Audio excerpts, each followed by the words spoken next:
So many years ago, there was this research that was carried out on thousands of leaders, corporate leaders.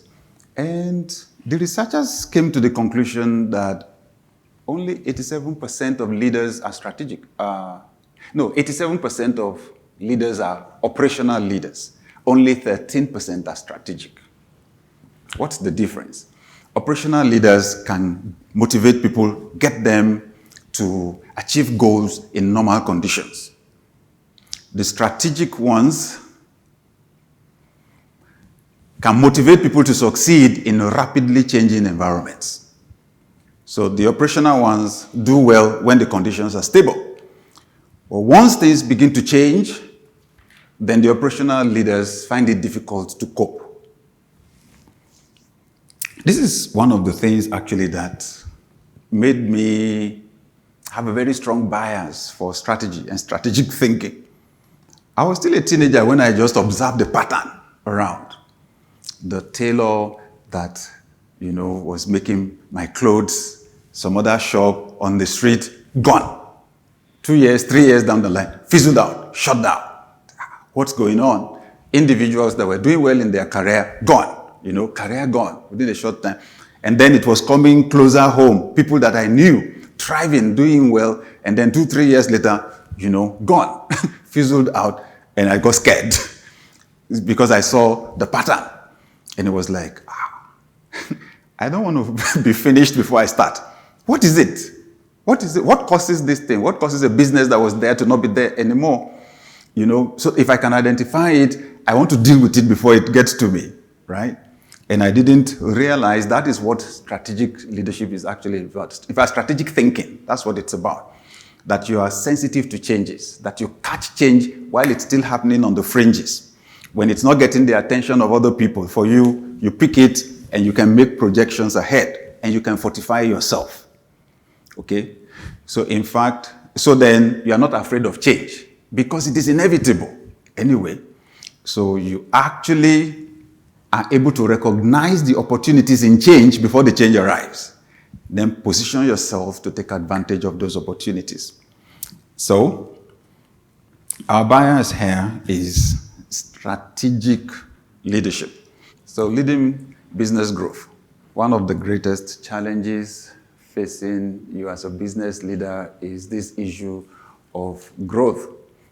So like I mentioned earlier, there are broad areas that a business leader will be thinking about. The value proposition. What actually is it that people will benefit from our business? We've got to define it accurately so we can communicate it to them. We heard earlier on from Dr. Blessing, people move towards value. There's finance, revenues, profits, cash flow. So we have value proposition, we have sales and marketing. If we're not selling, we're not in business in the first place, right? The finance, the organization, as it grows big, you have to give it structure. The corporate development. Now, when it's big, then you find out, like Dr. Alex said, they bought a construction company. Sometimes it is that you're having mergers. Two companies come together, or it's an acquisition. You buy, a business, and there's the leadership dimension to it, right? So our bias is on leadership, and we're focusing on growth, sales leadership, and strategic leadership.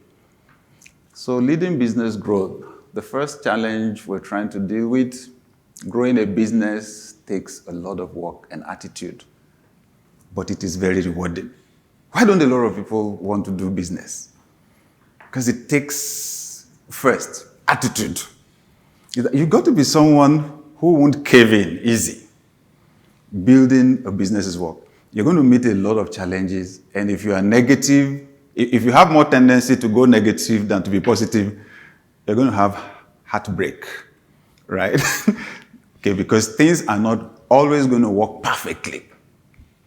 So, strong attitude. And that attitude, again, like I said, is a matter of perspective. It's amazing the way entrepreneurs think. It's amazing. What people call problems, the entrepreneur sees as an opportunity. One of the services we offer businesses is an exercise that we call scenario planning. When we run it, I find an interesting difference between when we run it for businesses and when we run it for churches. So we name 5 major factors that create disruptions, right? Social factors, technology, the economy, the environment, and politics. Okay? We call them the STEEP factors: social, technology, economy, environment, climate change, and the rest of them, weather, and politics. So we split people into groups and we give one of the factors to each of the groups and ask people to imagine the worst things that could happen, worst disruptions that could come to change everything within the next 1 year. And we encourage them to push it to the extreme. Okay? Push it to the extreme.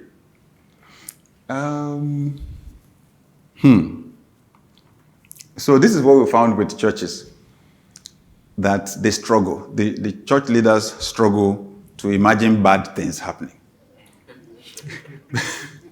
So I had to tell some pastors like that, said, what happened was a group, by the time they made their submission, because we asked each group to come and make a submission, everything they said was positive. And so we said, excuse me, we asked you to list the potential bad things that could happen. They said, we already imagined the bad things. We also preferred the solutions. That's why we moved on to the positive. I said, I know you're not comfortable with discussing negative things because you're a person of faith.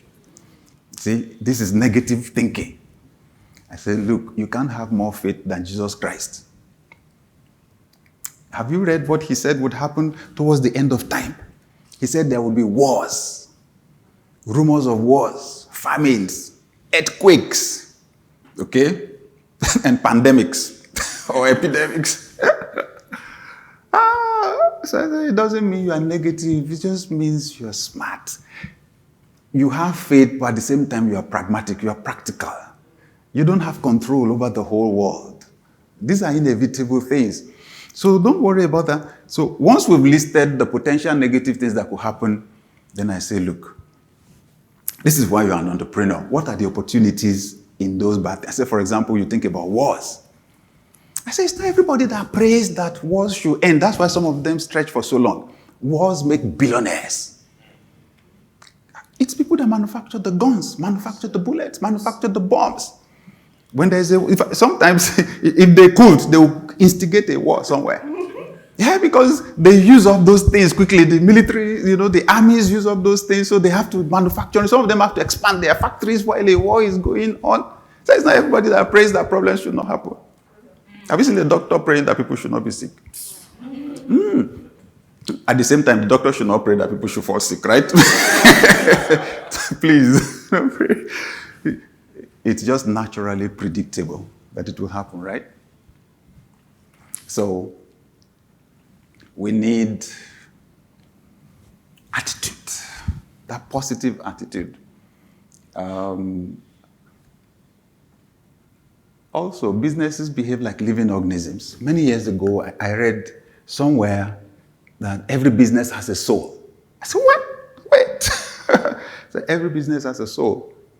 Eventually, I found out, businesses behave like living organisms so they can grow.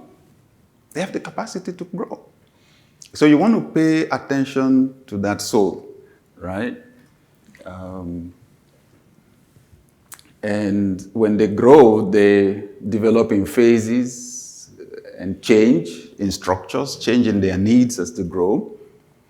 And as they grow, the growth introduces complexity. That's why a lot of people will be comfortable keeping them small. You've got to be able to increasingly handle complexity.